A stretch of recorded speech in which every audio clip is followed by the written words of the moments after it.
A huge night for the state of Wisconsin as results are coming in for the presidential primary and spring municipal elections. We begin with the presidential primaries. On the Republican side, Donald Trump, of course, the winner at last check with 77% of the vote. A bit of a surprise here. This graphic is not updated, unfortunately, but Nikki Haley, who was on the ballot today, despite quitting the race a while ago, has picked up 13% of the Republican vote.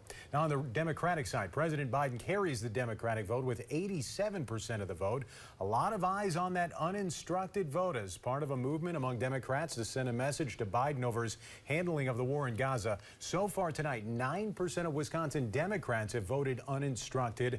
That compares to 20% of Minnesota Democrats and 13% of Michigan Democrats. And former President Donald Trump addressed voters earlier today in Green Bay, marking his first rally in the Badger State since launching his third bid for the White House.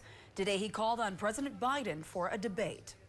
I'm calling on Crooked Joe to debate anytime, any place. We'll do it anywhere you want, Joe, so that we can discuss in a friendly manner the real problems of our country.